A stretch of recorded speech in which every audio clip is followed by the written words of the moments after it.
Hi there. In this video we're going to look at in a little more detail the process of closing a job.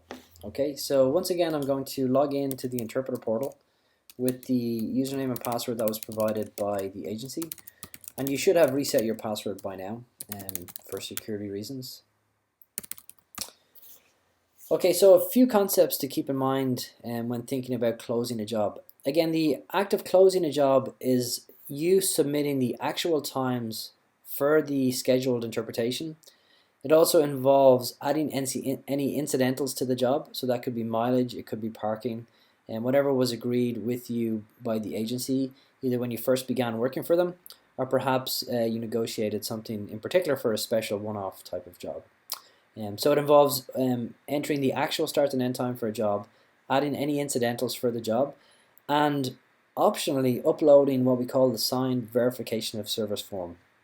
So depending upon the agency you're working with, you may or may not use this signed verification service form, and we call that verification service form the VOS, or the VOS form for short. Okay, so before we jump into actually closing a job, the VOS form is available for you. So for a particular job, you'll notice here on my job diary for the current day, if I click on the orange icon beside this job and then click on VOS form, I will be presented with the verification service form for this job and for this agency. And again, the one that you see here is for the demo agency that we use. You will most likely have a different look and feel for the verification service form for the agency that you were working with.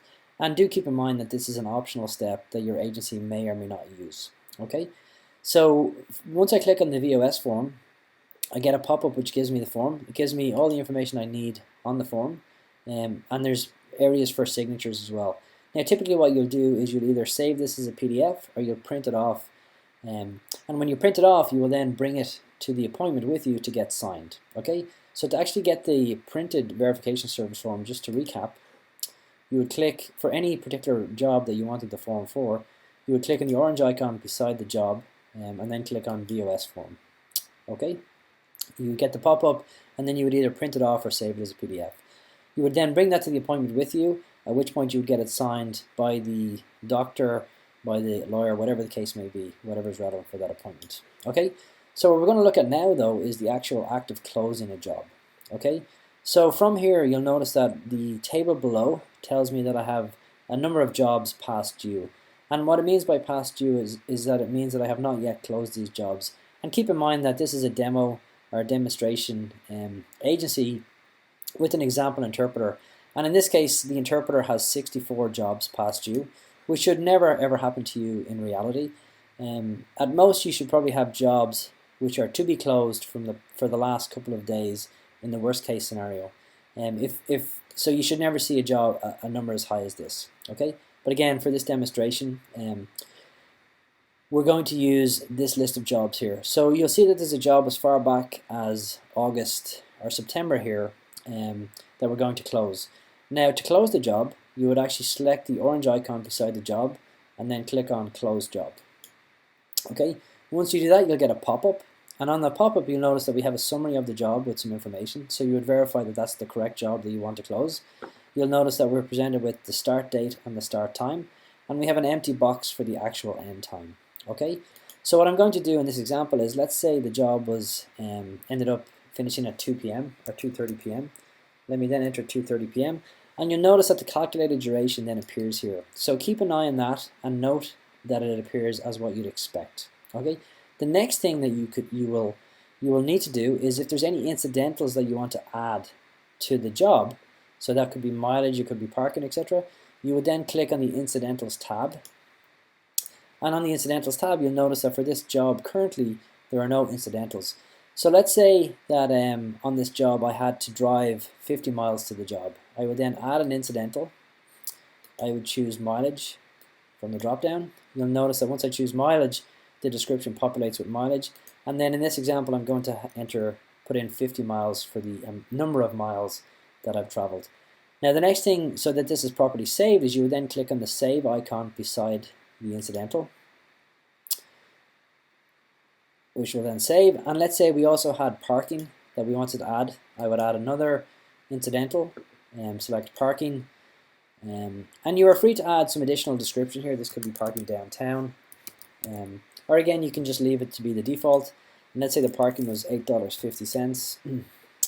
Be sure to click on save. You need to save each incidental individually. And then finally, let's for the purposes of this demonstration, also assume there was tolls. And the tolls were going to be maybe $7. Okay, and then again, be sure to click on save for each incidental. Now, the incidentals that you will typically add, will depend upon the agency you're working with. Not perhaps some agencies don't pay out mileage, perhaps they don't cover parking. The three examples we have here are just purely for demonstration purposes, and it will very much depend upon the agency you're working with and the agreement that you have with them as to what you will get reimbursed. Okay, so that's the incidentals tab. Very important that you remember, if you want to add incidentals, once you get to this page, you would click on the second tab in called incidentals. You would add your incidentals here, and be sure to click on save, the save icon, disk icon there, so that each individual incidental is saved properly. Okay. Finally, you can also just see some references and notes fields here for your review to confirm that it's the correct job. Okay, but back to the original tab. So once you're done entering the incidentals, you'll note that we're back here now. We've entered 2:30 as the end time. And we have a section here where we can enter any notes about the job. So this may be relevant if, for instance, perhaps the patient in a medical case has requested a follow-up, or there's some information you want to communicate back to the agency. You can enter it in here as job notes. Okay, again, it's an optional step.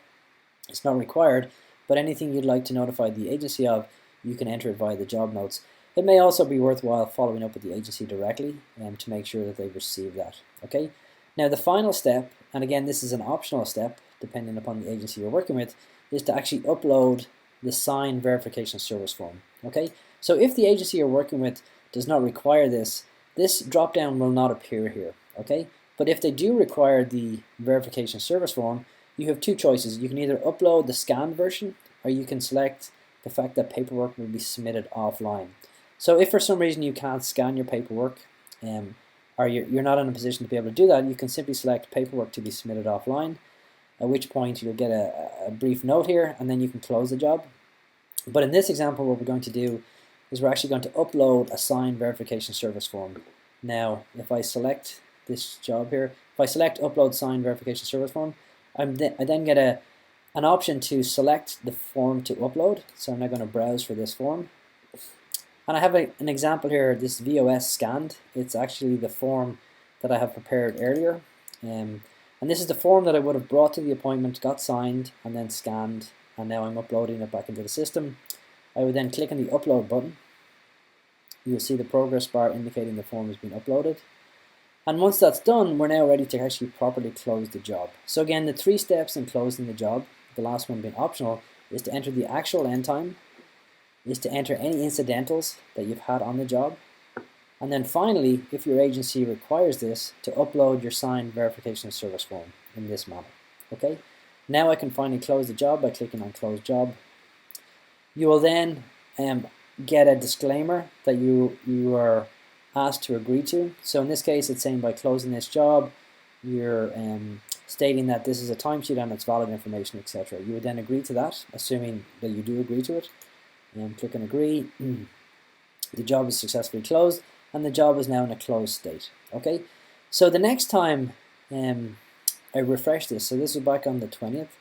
If I was to now click on the VOS form here, what I should be presented with now is the uploaded form that I just uploaded. Okay, so you'll see in this example, this is the document that I just uploaded with the start and end times on the job and the signatures on the job as well. Okay, and then if I actually refresh this page, you should note that this tells me there's 64 jobs past due. So the next time I reload this page now, it should tell me now there are 63. Okay, because I've just closed one job from the past and uploaded the signed verification service form, so this count has gone down. Okay, so that's the process for closing a job via the Interpreter Portal website.